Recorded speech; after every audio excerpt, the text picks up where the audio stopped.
ओम नमः शिवाय। हर हर महादेव। जय शिव शंभू। हार्दिक स्वागत है आप सभी का फिर से एक बार हमारे चैनल एस्ट्रो ओम पर। दोस्तों, यह सारे उपाय पंडित प्रदीप मिश्रा जी की कथा से सुनकर सूचित किए जा रहे हैं, इसलिए वीडियो को अंत तक जरूर देखें और ध्यान से सुने। दोस्तों, हम सभी को पता है कि कल दिनांक 30 जुलाई रविवार के दिन श्रावण मास की शुक्ल पक्ष की प्रदोष तिथि का दिन है।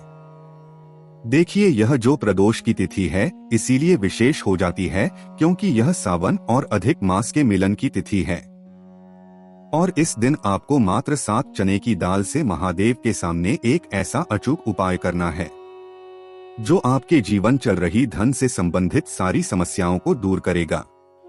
साथ ही साथ यदि आपके परिवार में या घर में हमेशा लड़ाई झगड़े होते रहते हैं या फिर आपके व्यापार में हमेशा समस्या बनी रहती है, आपके व्यापार में लगातार आपको हानि देखने को मिल रही है या फिर आप अपनी नौकरी से बहुत अधिक परेशान हो चुके हैं, आपको अपनी नौकरी में किसी भी प्रकार से उन्नति नहीं मिल पा रही है, आपकी नौकरी में तरक्की नहीं हो पा रही है, तो गुरुजी ने कहा है कि सावन के इस अधिक मास में 7 चने की दाल वाला यह उपाय आपके जीवन की इन सभी समस्याओं को दूर कर देगा। देखिए दोस्तों, पूज्य गुरु जी की कथा को सुन करके और समझ करके ही आपको समझाने का पूरा प्रयास करूंगा। लेकिन दोस्तों, वीडियो में आगे बढ़ने से पहले वीडियो को लाइक करें और यदि आप भगवान शिव की अनंत भक्त हैं तो हमारे चैनल को सब्सक्राइब जरूर करें। देखिए, इस वीडियो में हम पूज्य गुरु जी द्वारा बताए गए 2 विशेष उपायों के बारे में बात करेंगे। दोनों उपायों आपको जो भी उपाय उचित और सरल लगे उसे आप कर सकते हैं। दोनों ही उपाय आपकी किसी भी प्रकार की मनोकामनाओं को परिपूर्ण करने के लिए बहुत ही अचूक सिद्ध होने वाले हैं। चलिए दोस्तों, बात करते हैं पूज्य गुरु जी द्वारा बताए गए पहले महाउपाय के बारे में। उपाय से पहले आपको सामने एक प्रश्न दिखाया जा रहा है, इसका आंसर आपको कमेंट में बताना है।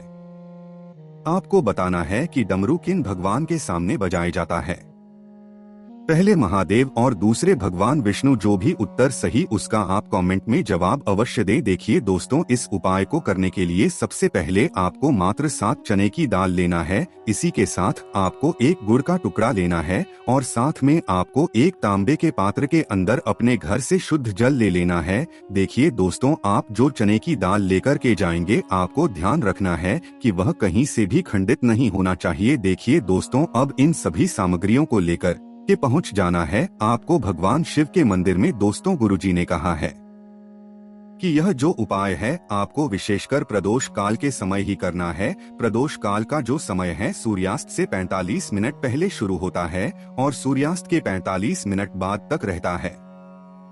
तो इस समय यदि ये उपाय आप करते हैं तो आपके लिए सर्वोत्तम सिद्ध होता है, क्योंकि प्रदोष काल के समय साक्षात शिव शिवलिंग में विराजमान रहते हैं।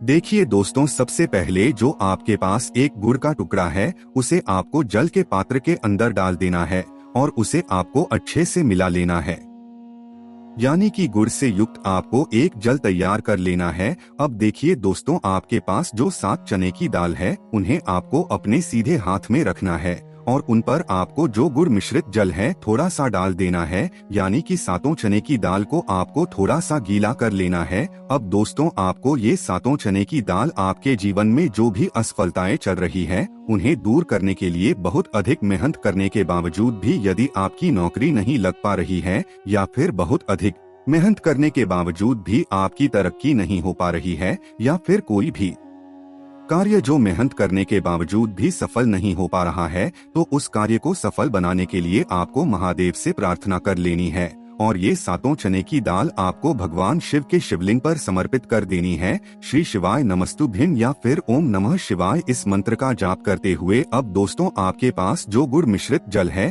उसे आपको भगवान शिव के शिवलिंग पर धीरे धीरे पतली धार के रूप में समर्पित करते रहना है। जल को समर्पित हुए आपको लगातार शिव महापुराण के मूल मंत्र श्री शिवाय नमस्तुभ्यं इस मंत्र का जाप करते रहना है।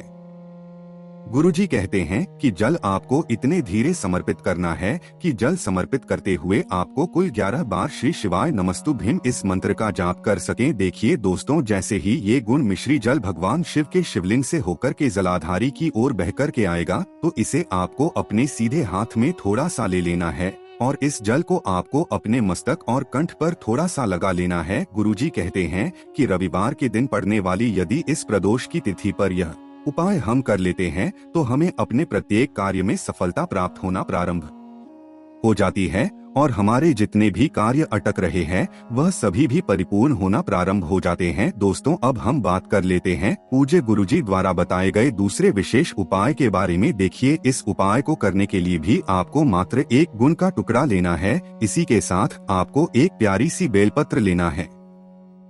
बेलपत्र को लेते समय आपको ध्यान रखना है बेलपत्र कहीं से भी कटी फटी या फिर खंडित नहीं होना चाहिए और इसकी डंडी के आखिर में जो दो होती है, जो गांठ होती है, उसे भी आपको हटा देना है। इसी के साथ आपको एक तांबे के पात्र के अंदर शुद्ध जल ले लेना है और इन सभी सामग्रियों को लेकर के पहुंच जाना है आपको भगवान शिवा के मंदिर में। देखिए दोस्तों, यह जो उपाय है आप सुबह से लेकर के शाम तक किसी भी समय कर सकते हैं। देखिए दोस्तों, सबसे पहले जो आपके पास एक गुड़ का टुकड़ा है उसे आपको उस जल के पात्र के अंदर मिला देना है और आपको गुड़ मिश्री तैयार कर लेना है। देखिए दोस्तों, गुरुजी ने कहा है कि यदि आपके पास बेलपत्र उपलब्ध नहीं है तो आप शिवलिंग पर चढ़ी हुई बेलपत्रों को पुनः साफ सुथरे पानी से धोकर के उपयोग कर सकते हैं। देखिए, सबसे पहले जो आपके पास एक बेलपत्र है उसे आपको अपने सीधे हाथ में रखना है और आपके जीवन में जो भी समस्याएं चल रही हैं उन्हें आपको महादेव से दूर करने के लिए प्रार्थना कर लेनी है। या फिर आपकी कोई विशेष मनोकामना है जो बहुत लंबे समय से परिपूर्ण नहीं हो पा रही है तो उस कामना को पूर्ण करने के लिए आपको प्रार्थना कर लेनी है और यह जो बेलपत्र है आपको भगवान शिव के शिवलिंग पर समर्पित कर देना है। देखिए, बेलपत्र की जो चिकनी साइड है शिवलिंग से स्पर्श होना चाहिए, इस प्रकार से आपको समर्पित कर देनी है और इसकी डंडी आपको जलाधारी की ओर रखना है। इस प्रकार से आपको ये बेलपत्र समर्पित कर देना है। अब दोस्तों, अंत में जो आपके पास एक तांबे के पात्र के अंदर शुद्ध जल बचा हुआ है उसे भी आपको धीरे धीरे पतली धार के रूप में भगवान के शिवलिंग पर समर्पित कर देना है। देखिए, जल समर्पित करते हुए आपको कम से कम 11 बार श्री इस मंत्र का जाप अवश्य करना है। गुरु जी कहते हैं कि सावन की इस अधिक मास की विशेष प्रदोष तिथि पर यदि यह उपाय हम कर लेते हैं तो हमारे जीवन से सारी समस्या और सारी बाधाओं का अंत होना प्रारंभ हो जाता है। देखिए दोस्तों, इस उपाय से महादेव अति शीघ्रता से प्रसन्न होकर के हमारी जो भी मनोकामनाएं उसे अवश्य करते हैं। तो यह दोनों उपाय आपको करने से चूकना नहीं है। दोस्तों, यदि आपको उपाय से जुड़ा किसी भी प्रकार का सवाल पूछना है तो आप हमें कमेंट में पूछ सकते हैं। उपाय को करते समय आप किसी भी प्रकार की गलती ना करें। ओम नमः शिवाय। हर हर महादेव। जय शिव शंभू।